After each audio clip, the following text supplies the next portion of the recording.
everybody, welcome back to Down to Earth with Jim. In today's video I'm going to be talking about vermicomposting, or composting using worms. It's the process where worms break down organic matter into really good compost ready to use in your garden. But before I get into the video, remember to subscribe to my channel so you can see whenever I upload content just like this. So for those of you who have just discovered my YouTube channel, I'm James.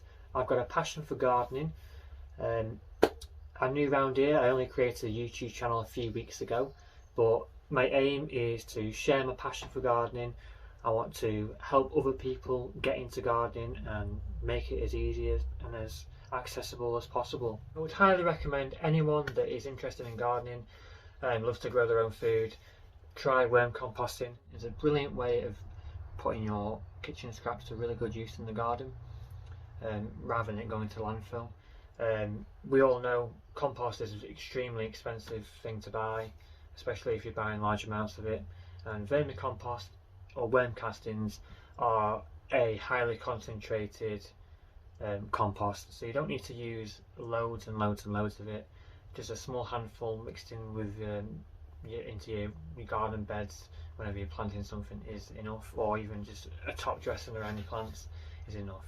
So you don't need to use massive amounts of compost when you're using worm castings. First we're going to need our worms.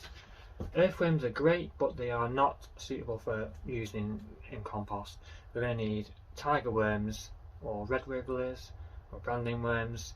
They all go by the same name, but these are worms that are better suited for breaking down organic matter into worm castings. You can get on Amazon, you can get them on eBay. I recommend Worm City, that's where I got my worms from. They come in the post in a box, ready to go, ready to put into your wormery. Once you get your worms, you're going to need a suitable container to put your worms in. You can make your own, or you can buy one that's specifically designed for putting worms in. So whether you decide to make your own or buy one ready-made, the principle is the same. It involves 2 or more trays stacked on top of each other with holes in, with a tray at the bottom to catch any water that runs off. Then as you keep adding food and fill up the layers, the worms will migrate up through the holes. Then after 2 or 3 months, there should be a tray at the bottom full of worm compost ready to harvest, and then you repeat the process over again. Use a hessian cloth or just any old cloth to keep the moisture in. So some old storage containers just like these are ideal if you want to make your own.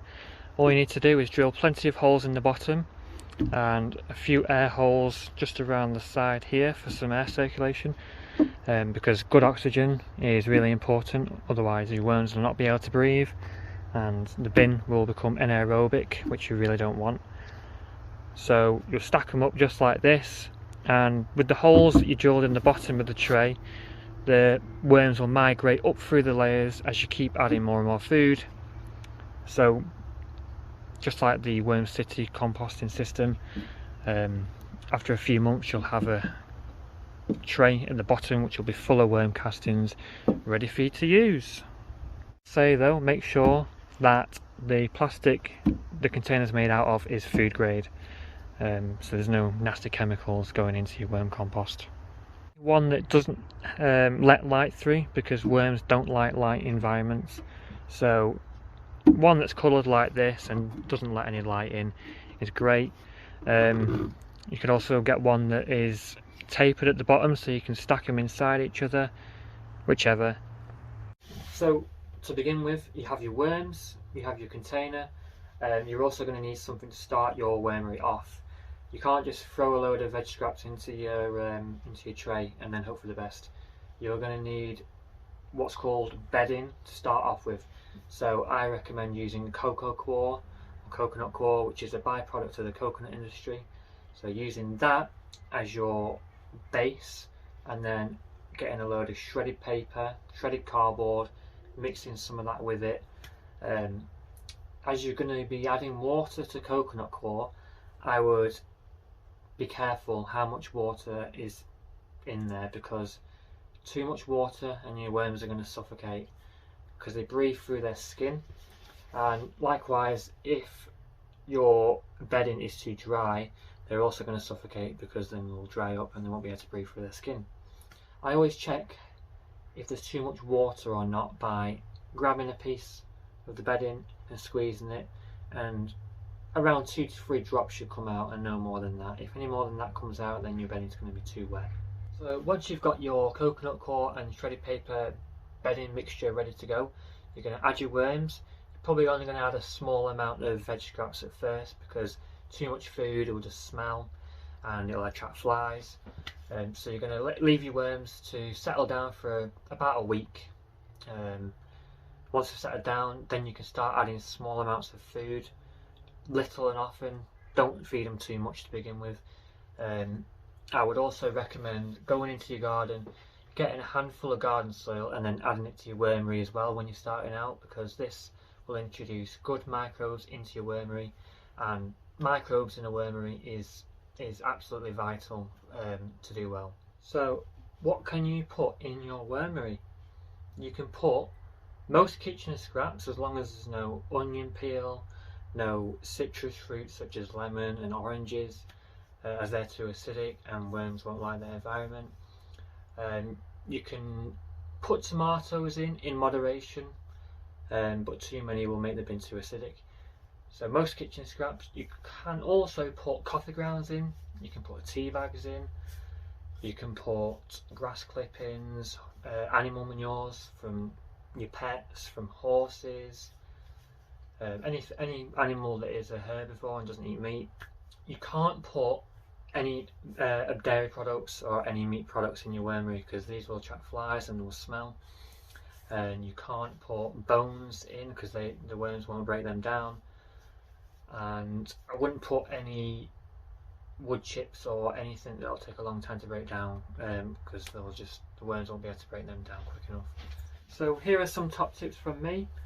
If you have some eggshells left over, stick them in a blender and blitz them into a fine powder, and then what you can do is you can add this eggshell powder into your wormery, and this helps them break down the organic matter into compost, because they don't have teeth, so it acts as like a gritty material which will help them digest. And also these eggshells will also help balance out the acidity in your worm bin.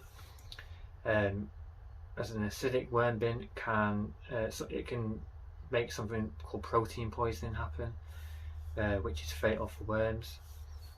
And I would also suggest sticking some of your veg scraps into a Tupperware tub and then stick them in your freezer. Freezing them breaks down the cell membranes in the veg scraps, which will help your worms. It will give them a head start, so they can break them down quicker. Now, a lot of people say the liquid that drains out of your wormery into the sump tray below is good plant feed for your plants. I would strongly suggest not using this, as it is basically leachate and it's toxic, it's full of pathogens. So me personally, I don't use it. If you want, you can, but me and quite a few other people don't use it for that reason. Recently did an article on my blog site as well about vermicomposting. If you want to go and give that a read, I will leave the link in the description below. If you found this video useful, and I hope that it answered some of the questions you might have had about vermicomposting, and I hope this has inspired you to start making your own nutrient dense vermicompost at home. So thank you for watching. Please like the video if you liked it and subscribe, so you can start seeing more content like this in the future.